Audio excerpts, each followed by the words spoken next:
Are you ever going to buy an old house, old multifamily home like the ones you built below 1960?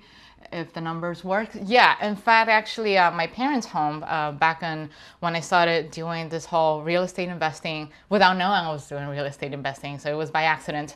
And so back in, I think it was in 2008 or 2009, it was right around the time where the crisis happened and the economy fell, everything else fell. And my parents around that time, they had money saved and they wanted to look into some sort of like investments. They said, you know what, I want to make this money, I want to make a good use out of it. I don't want to just leave it in the bank given how the economy is. We're not getting any money in interest rate. Like, can you do something about it? So I reached out to my team at the time.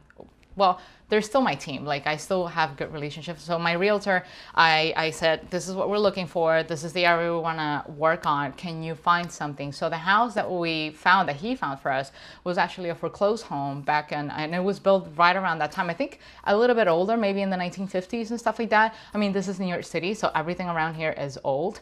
And we found this house, and it looked very solid on the outside because it was one of those brick houses, but on the inside it looked like it was about to fall down. So a lot of lessons learned, a lot of headache, and I think my situation at the time allowed me to do that. I was working full-time, but I was working full-time from home, so it was the kind of job that allowed me to swim by real quickly, check on the projects, just check on the contractor to see if anything else was needed and the timeline. But because of my lack of experience, I don't think I picked the right contractor, because this person just kept on delaying everything, and he will give us a quote and then, well, but this did not include this, but then he wouldn't mention that in the beginning. And what was supposed to be a 3 months renovation turned out to be a 9-month renovation, and it was very, very, very stressful. And then you added to that was my parents not understanding what was going on because they were living overseas at the time,